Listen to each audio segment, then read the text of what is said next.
ನಾವು ಮಾಡಬೇಕಾಗುತ್ತೆ.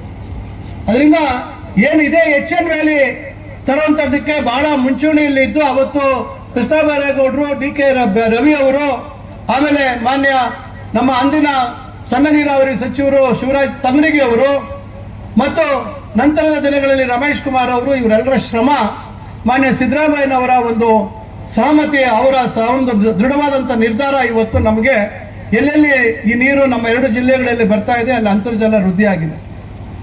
ಆದರೆ ಈಗ ಅವರ ವರ್ಷ ಬದಲಾವಣೆ ಆಗ್ಬಿಟ್ಟಿದೆ. ಅವತ್ತು ಅದಕ್ಕೆ ಬಹಳ ದೊಡ್ಡ ಮಟ್ಟದಲ್ಲಿ ಅದಕ್ಕೆ ಪ್ರಚಾರ, ಭಗೀರಥ ಮತ್ತೊಂದು ಅಂತೆಲ್ಲ ಬಿರುದುಗಳನ್ನ ತೆಗೆದುಕೊಳ್ಳುವಂತ ಪ್ರಯತ್ನ ಮಾಡಿದ್ರು. ಈಗ ಅದಕ್ಕೆ ಪರೋಕ್ಷವಾಗಿ ಅದಕ್ಕೆ ವಿರೋಧ ಮಾಡುವಂಥದ್ದು 3ನೇ ಹಂತದ ಶುದ್ಧೀಕರಣ. ಮೊದಲು ಸಮಸ್ಯೆ ಎಲ್ಲಿದೆ ಅಂತ ನೋಡ್ಬೇಕು.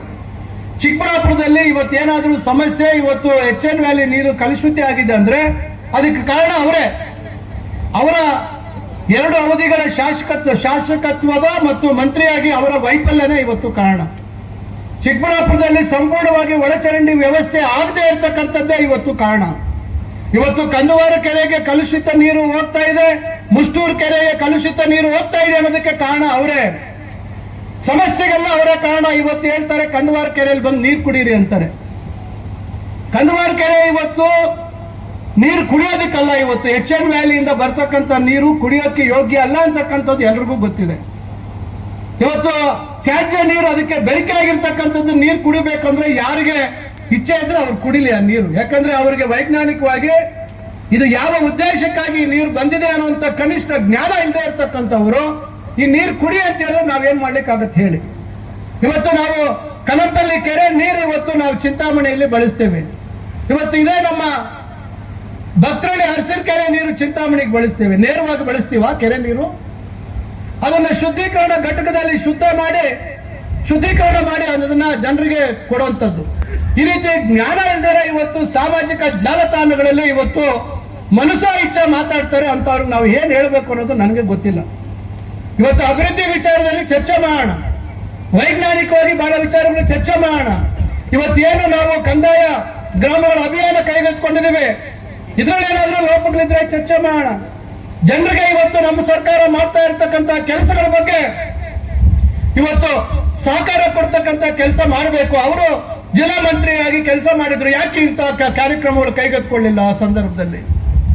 ಇವತ್ತು ನಾವು ಮಾಡ್ತಾ ಇರ್ತಕ್ಕಂಥ ಇವತ್ತು ಕೆಲಸಗಳಿಗೆ ಇವತ್ತು ನಾನಾ ರೀತಿ ವ್ಯಾಖ್ಯಾನಗಳನ್ನ ಮಾಡುವಂತ ಒಂದು ಕೆಲಸವನ್ನ ಮಾಡ್ತಾರೆ. ಅದೇನೋ ನನ್ನ ಮುಖವಾಡ ಕಳಿಸ್ಬಿಡ್ತಾರಂತ. ನನಗಿರೋದು ಒಂದೇ ಮುಖ, ನಿಮ್ ತರ ದ್ವಿಮುಖ ಇಲ್ಲ ನನಗೆ. ಇವತ್ತು ನಿಮ್ಗೆ ಎಷ್ಟು ಮುಖ ಇತ್ತು ಅಂತಕ್ಕಂಥದ್ದು ಕೊರೋನಾ ಸಂದರ್ಭದಲ್ಲಿ 23 ಜನ ಮುಕ್ತರು ಸತ್ತೋದಂತ ಸಂದರ್ಭದಲ್ಲಿ ನಿಮ್ಮ ದ್ವಿಮುಖ ಅಥವಾ ನಿಮ್ಮ ವ್ಯಾಘ್ರ ಮುಖ ಎಲ್ಲರೂ ಇವತ್ತು ಇಡೀ ರಾಜ್ಯ ನೋಡಿದೆ. ಇವತ್ತು ಕೈಗಾರಿಕಾ ಪ್ರದೇಶದಲ್ಲಿ ನಾನು ಎಲ್ಲೂ ಯಾವುದೇ ರೀತಿ ನಾನು 1 ಸೆಂಟಿಮೀಟರ್ ಜಾಗ ಆ ರೀತಿ ದುರಾಸೆ ಆ ತರದ್ದು ಏನು ಭೂ ಕಬಳಿಕೆ ಮಾಡ್ತಕ್ಕಂಥ ಉದ್ದೇಶ ನನ್ನಲ್ಲಿಲ್ಲ, ಸದಾ ಯಾವತ್ತೂ ಇಲ್ಲ. ಆ ರೀತಿ ಏನಾದ್ರೂ ಉದ್ದೇಶಗಳಿದ್ರೆ ಅದು ನಿಮಗಿದೆ ಬಿಟ್ರೆ ನಮಗಂತೂ ಖಂಡಿತ ಉದ್ದೇಶಗಳಿಲ್ಲ.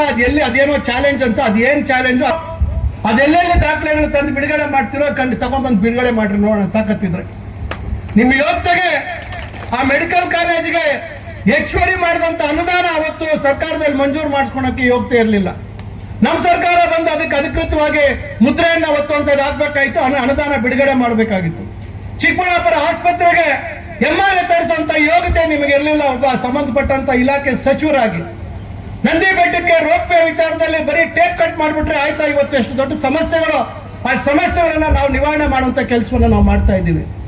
ದೊಡ್ಡ ಮಟ್ಟದಲ್ಲಿ ಊರಿನ ಬೆಳೆಗಾರರಿದ್ದಾರೆ ಇವತ್ತು ಚಿಕ್ಕಬಳ್ಳಾಪುರದಲ್ಲಿ, ಅವ್ರಿಗೆ ಒಂದು ಸುಸಜ್ಜಿತವಾದಂತ ಮಾರುಕಟ್ಟೆ ಮಾಡ್ಬೇಕಂತಕ್ಕಂಥ ಯೋಗ್ಯತೆ ನಿಮಗಿರ್ಲಿಲ್ಲ. ಇವತ್ತು ಆ ಮಾರುಕಟ್ಟೆಯನ್ನ ಇವತ್ತು ನಿಜ ರೂಪಕ್ಕೆ ತರುವಂತ ಕೆಲಸವನ್ನ ಮಾಡ್ತಾ ಇದ್ದೀವಿ. ಕೇವಲ ಘೋಷಣೆ ಮಾಡ್ಬಿಟ್ರೆ ಆಗಲ್ಲ. ಇವತ್ತು ಅದು ಮಂಜೂರಾಗಬೇಕು, ಅದಕ್ಕೆ ಅನುದಾನ ಒದಗಿಸಬೇಕು, ಟೆಂಡರ್ ಆಗ್ಬೇಕು, ಕಾಮಗಾರಿ ಪ್ರಾರಂಭ ಆಗ್ಬೇಕು, ಜಾಗ ಕೊಡಬೇಕು, ಇವೆಲ್ಲ ಆಗ್ಬೇಕು. ಘೋಷಣೆ ಮಾಡ್ಬಿಟ್ರೆ ನಾನು 1000 ಘೋಷಣೆ ಮಾಡ್ತೀನಿ, ಆದ್ರೆ ವಾಸ್ತವಾಂಶ ಇವತ್ತು ಅದು ತಾರ್ಕಿಕ ಅಂತ್ಯ ಮುಟ್ಟತಕ್ಕಂಥದ್ದು ಆಗ್ಬೇಕಾಗುತ್ತೆ. ಶಿಡ್ಲಘಟ್ಟದಲ್ಲಿ ಸಿಲ್ಕಲ್ಚರ್ ಮಾರ್ಕೆಟ್ ತಾನು ಮಾಡಿಸಿದ್ದಂತೆ ಯಾವಾಗ ಮಾಡಿಸಿದೆ ಸ್ವಾಮಿ?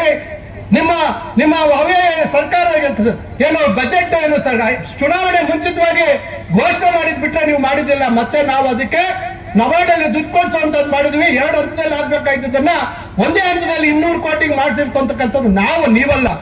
ಮಟ್ಟದಲ್ಲಿ ಕಾರ್ಯಕ್ರಮ ಬಡವರಿಗೆ ಇವತ್ತು ಬಡವರು ಮುಟ್ಸುವಂತ ಕೆಲಸ ಮಾಡ್ತಾ ಇದೀವಿ. ನಿನಗೆ ಜಿಲ್ಲೆಗೆ ಬರುವಂತದ್ದು ಅಥವಾ ಚಿಕ್ಕಬಳ್ಳಾಪುರಕ್ಕೆ ಬರುವಂತದಕ್ಕೆ ಪುರ್ಸೊತ್ತಿರ್ಲಿಲ್ಲ, ಬೆಂಗಳೂರಲ್ಲಿ ವಸೂಲಿ ಮಾಡ್ಕೊಂಡು ಕೂತಿದ್ದಂತವ್ರು ನೀನು ಇವತ್ತು ನನ್ನ ಬಗ್ಗೆ ಮಾತಾಡುವಂತ ಅರ್ಹತೆ ನಿನ್ ಜನ್ಮಕ್ಕೂ ನಿನ್ಗೆ ಬರೋದಿಲ್ಲ ಅಂತಕ್ಕಂಥ ಮಾತನ್ನ ನಾನು ಹೇಳಲಿಕ್ಕೆ ಬಯಸ್ತೇನೆ.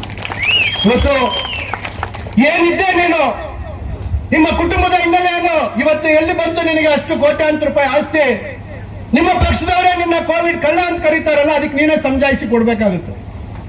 ಯಾಕೆ ಕರೆದ್ರು, ಯಾಕೆ ಬಿರುದು ಕೊಟ್ರು ಅಂತಕ್ಕಂಥದ್ದು ನೀನು ಯೋಚನೆ ಮಾಡ್ಬೇಕಾಗುತ್ತೆ. ರೈತರ ಬಗ್ಗೆ ಕಾಳಜಿ ಇದ್ದಿದ್ರೆ ಚನ್ನರಾಯಪಟ್ಟಣದಲ್ಲಿ ಅವತ್ತು ಯಾಕೆ ನೀನು ಅದಕ್ಕೆ ಪರಿಹಾರ ಕೊಡುವಂತ ಕೆಲಸ ಮಾಡಲಿಲ್ಲ? ಇವತ್ತು ಈಗ ಬಂದು ರೈತರ ಪರವಾಗಿ ಮಸನ ಕಣ್ಣೀರು ಸುರಿಸ್ತೀಯಲ್ಲ ನೀನು, ನೀನೇನಾದ್ರೂ ಹೋಗಿ ನೋಡಿದ್ಯಾ? ನೀನಲ್ಲಿ ಜನ್ಮಕೋಟೆಯಲ್ಲಿ ಎಷ್ಟು ಫಲವತ್ತಾದ ಭೂಮಿ ಇದೆ ಅಂತ ನೋಡಿದ್ಯಾ ನೀನು? ಏನಾದ್ರೂ ನೀವು ಅಲ್ಲಿ ಹೋಗ್ಬಿಟ್ಟು ಸರ್ಕಾರಿ ಜಾಗ ಎಷ್ಟಿದೆ ಅನ್ನೋ ಮಾಹಿತಿ ಇದೆಯಾ ನಿಮ್ಗೆ? ಬೇರೆ ಬೇರೆ ಕಂಪನಿಗಳಿಗೆ ಎಷ್ಟು ಮಾರಾಟ ಆಗಿದೆ ಅನ್ನೋ ಮಾಹಿತಿ ಇದೆಯಾ ನಿಮ್ಗೆ? ಇವು ಯಾವುದು ಮಾಹಿತಿ ಇಲ್ಲದೆ ಕೇವಲ ನಾನು ಹೇಳಿದ್ದೆ ಅಲ್ಲ ಕೇಳ್ತಾರೆ ಅಂತಕ್ಕಂಥ ರೀತಿಯಲ್ಲಿ ಹೇಳ್ಕೊಂಡು ಇದ್ರೆ ಯಾರು ಇಲ್ಲಿ, ನಾನು ಹಿಂದೆನೆ ಹೇಳಿದ್ದೆ, ಗೋಳಿ ಆಡೋವನಲ್ಲ ನಾನು, ಎಲ್ಲದಕ್ಕೂ ಎದುರು ನಿಂತು ನಾನು ಅದನ್ನ ಎದುರಿಸ್ತಕ್ಕಂಥವನು ಅಂತಕ್ಕಂಥ ಮಾತನ್ನು ನಾನು ಹೇಳಿದ್ದೆ. ಇವತ್ತು ಸಮಗ್ರವಾಗಿ ಇವತ್ತು ಜಿಲ್ಲೆಯಲ್ಲಿ ಅಭಿವೃದ್ಧಿ ಆಗ್ಬೇಕು, ನಮ್ಮ ಜಿಲ್ಲೆಗೆ ಒಳ್ಳೆ ಭವಿಷ್ಯತ್ ಬರಬೇಕು, ನಮ್ಮ ಮಕ್ಕಳಿಗೆ ಒಳ್ಳೇದಾಗ್ಬೇಕು, ನಮ್ಮ ಮಕ್ಕಳಿಗೆ ಉದ್ಯೋಗ ಸಿಗ್ಬೇಕು, ನಮ್ಮ ಜಿಲ್ಲೆಯಲ್ಲಿ ಇರ್ತಕ್ಕಂಥ ರೈತರ ಬದುಕಿನಲ್ಲಿ ಬದಲಾವಣೆ ಆಗ್ಬೇಕು ಅಂತಕ್ಕಂಥ ನಿರಂತರವಾದಂತಹ ಒಂದು ಪ್ರಯತ್ನವನ್ನ ನಾನು ಮಾಡ್ತಾ ಇದ್ದೇನೆ. ಇವತ್ತು ಹೂವಿನ ಮಾರ್ಕೆಟ್ ಇರ್ಬೋದು, ಇವತ್ತು ರೇಷ್ಮೆ ಗೂಡಿನ ಮಾರ್ಕೆಟ್ ಇರ್ಬೋದು, ಇನ್ನ ಇವತ್ತು ನಮ್ಮ ತಾಲೂಕಿನಲ್ಲಿ ಇವತ್ತು ಕೆರೆಗಳು, ಶಿಡ್ಲಘಟ್ಟ ತಾಲೂಕಿನಲ್ಲಿ ಕೆರೆಗಳಿಗೆ ನೀರು ತುಂಬಿಸುವಂತದ್ದು ಇರ್ಬೋದು, ಇವತ್ತು ಗಂಟು ಮಲ್ಲಮ್ಮ ಕೆರೆ ಕುಡಿಯೋ ನೀರಿನ ಯೋಜನೆ ಬಾಗೇಪಲ್ಲಿಯಲ್ಲಿ ಇರ್ಬೋದು. ಈ ರೀತಿ ಹಲವಾರು ಕಾರ್ಯಕ್ರಮಗಳನ್ನ ಇವತ್ತು ನಾವು ಮಾಡ್ತಾ ಇರ್ತಕ್ಕಂಥದ್ದು ನಮ್ಮ ಜಿಲ್ಲೆಯ ಸರ್ವಾಂಗೀಣ ಅಭಿವೃದ್ಧಿಗೆ. ಇವತ್ತು ಕೇವಲ ಬಾಯಿ ಚಪ್ಪಳಕ್ಕೆ ಮಾತಾಡುವಂಥದ್ದು ಬಿಟ್ಟು ನಿಮ್ಮ ಅವಧಿಯಲ್ಲಿ ಈ ರೀತಿ ಏನಾದ್ರೂ ಆಗಿತ್ತಾ? ಇವತ್ತು ಪ್ರಭಾವಿತ ಅರಣ್ಯ ಡೀಮ್ಡ್ ಫಾರೆಸ್ಟ್, ಇವತ್ತು ಯಾರು ಇವತ್ತು ಆ ವ್ಯವಸ್ಥೆಗೆ ಕಾರಣ? ನೀವೇ ನೇರ ಕಾರಣ. ನಿಮ್ಮ ತಾಲೂಕಿನಲ್ಲಿ ಇವತ್ತು ಸುಮಾರು 1,500,000ಕ್ಕಿಂತ ಹೆಚ್ಚು ಜನರ ರೈತರ ಭೂಮಿ ಅವರ ದಾಖಲಾತಿಗಳಲ್ಲಿ, ಅವರ ಪ್ರಾಣಿಗಳಲ್ಲಿ ಪರಿಭಾವಿತ ಅರಣ್ಯ ಅಂತ ಹೇಳಿ ಇವತ್ತು ನಮೂದಾಗಿದೆ. ಅದಕ್ಕೆ ಏನು ಉತ್ತರ ಕೊಡ್ತೀರಾ ನೀವು ಹೇಳಿ? ಅವತ್ತು ನೀವು ಜಿಲ್ಲಾ ಮಂತ್ರಿಯಾಗಿ ನೀವು ನಿಮ್ಮ ಬೇಜವಾಬ್ದಾರಿತನ, ಅವತ್ತು ನೀವು ಸರಿಯಾದ ರೀತಿ ಅಧಿಕಾರಿಗಳಿಗೆ ಮಾರ್ಗದರ್ಶನ ಕೊಡದಿರ ನೀವು ಮಾಡಿರ್ತಕ್ಕಂತಹ ತಪ್ಪು ಇವತ್ತು ಇಡೀ ಜಿಲ್ಲೆಯ ರೈತರು ಇವತ್ತು ಕೆರೆಗಳು, ಸಣ್ಣ ನೀರಾವರಿ ಕೆರೆಗಳನ್ನ ಇವತ್ತು ಡೀಮ್ಡ್ ಫಾರೆಸ್ಟ್ ಅಲ್ಲಿ ಸೇರಿಸಿದ್ದಾರೆ, ದೇವಸ್ಥಾನಗಳು ಸೇರಿದ್ದಾವೆ, ಸರ್ಕಾರದ ಆಸ್ತಿಗಳು ಸೇರಿದ್ದಾವೆ.